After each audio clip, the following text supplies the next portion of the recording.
I wish him the best. Of course. All right, so this has been like a big topic over the past, I guess, 24 hours since we've been from the time we're recording this. The Eagles and football team game. So a lot of people are saying that the Eagles should get fined or Doug Peterson should be fired because he's not trying to win, and they say it hurts the integrity of the game.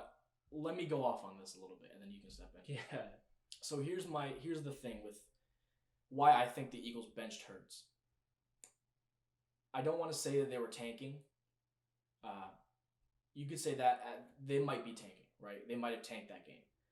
But let's look at what happened like earlier in the game before they took Hurts out. Jalen Reagor got hurt. Football is one of the most dangerous sports in the world.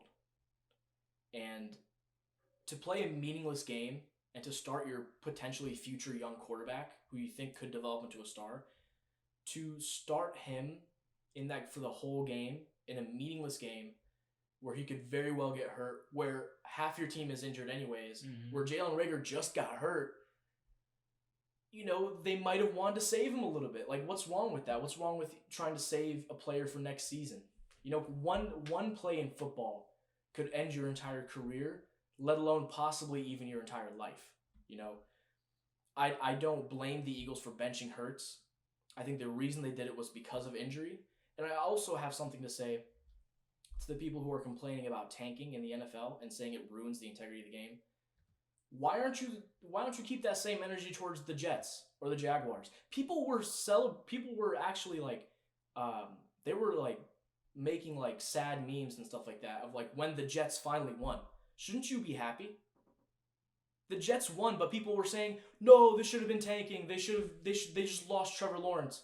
Make up your mind. Don't look at it as the Jets are being they're having integrity toward the game, but the Eagles aren't, because the Eagles have been fighting the entire season. It's just this one last game of Week 17, which a lot of teams do anyways. Usually, a lot of teams just sell their last game because it's meaningless. They're not going to go anywhere, and they don't want to get anybody hurt. So you shouldn't really get mad at anybody, or you shouldn't get mad at teams for doing this, because they've been doing this for a long, long time. And if you're going to get mad at the Eagles for tanking this one game, why don't you get mad at the Jets or the Jaguars for tanking their entire season? I mean, the Jaguars literally traded everybody. They got rid of everybody and just got picks. Yeah. And everyone was like, who are they going to play? And even when they had Gardner Minshew, they benched him for Mike Glennon, who's worse. Who's worse, much worse. So you can't tell me that the Jags aren't doing the same thing, but over a whole season. That doesn't make any sense. In my opinion, the people that are mad the most are Giants fans and probably just NFC fans, NFC East fans in general. And to that, I say, it sucks. But look, if you wanted the Giants to make the playoffs, they should have won more games. Yeah, 6 games is dismal. you can't like complain over not getting the playoffs. While your record is 6-10, dog, you wouldn't be competing anywhere in any other division. You would not be competing for a playoff spot. You would just be done for the season. Yeah. Go ahead. I think it's really interesting you brought the Jets. I think it was the punter. He made like a game-saving tackle or something like that. And the punter actually received death threats from when they won the game. Exactly.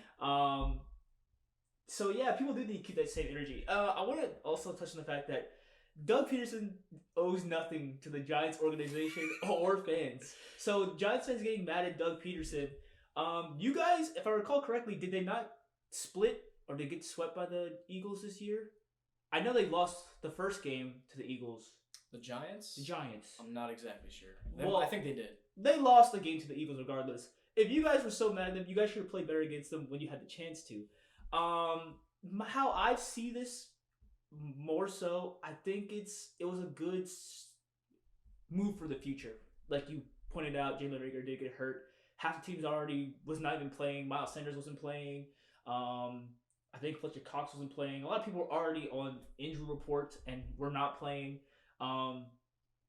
If they won that game, they would have been moved to the 9th pick, and they would have just stopped Washington's run to the playoffs, which is it's cool and all for them. But they're not really gaining anything. They're actually, like I said, they would move back in the draft.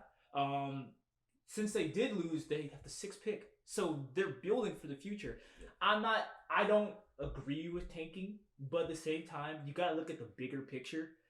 If Jalen Hurts did get injured in that game, that organization is done for, because Carson Wentz and Doug Peterson's relationship is all but fractured. They said, so he doesn't want to play for them anymore. Deshaun Jackson and Alshon Jeffrey's been in and out the whole season as receivers. Jason Kelsey, Zach Ertz, those guys, that might have been their last game as Eagles. So already a lot of guys leaving. You might as well keep your potential star quarterback for the future. So I don't want to. It would be bad to keep him in, and he does get hurt in that situation. So the bottom line is they had nothing to gain by winning. No, nothing. And they had everything to gain by losing. So you can't blame them for taking the loss. You know, I guarantee if you were the team, if you were the coach of that team, you would definitely do the same. That's all I'm saying. Yeah, I mean, is it a weak move? I mean, yes, a little bit. But at the same time, Doug Peterson already has made a weak move this season. The Bengals game, it was an OT. I think they had a chance to hit like a 60 plus yard field goal, which Jake Elliott has done that before. That's what actually sent them to the playoffs, I think, in their miracle run, if I recall correctly. But instead, he took a false start and then punted it away. And then the game pretty much ended up in a tie. So Doug Peterson's made questionable decisions already in the season, and particularly weak decisions in the season. So this comes to no surprise. So no surprise coming from Doug Peterson, to be honest.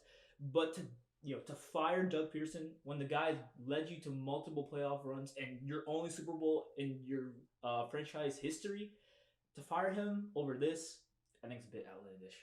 I agree. And then on one last point before we move on to the next topic, I want to say that there were a couple points in the games where they went for it on 4th down. In the moment watching that game, I was like, this is not a bad decision. Hindsight looking back, everyone's like, why'd they go for it on 4th? Why did they do all this?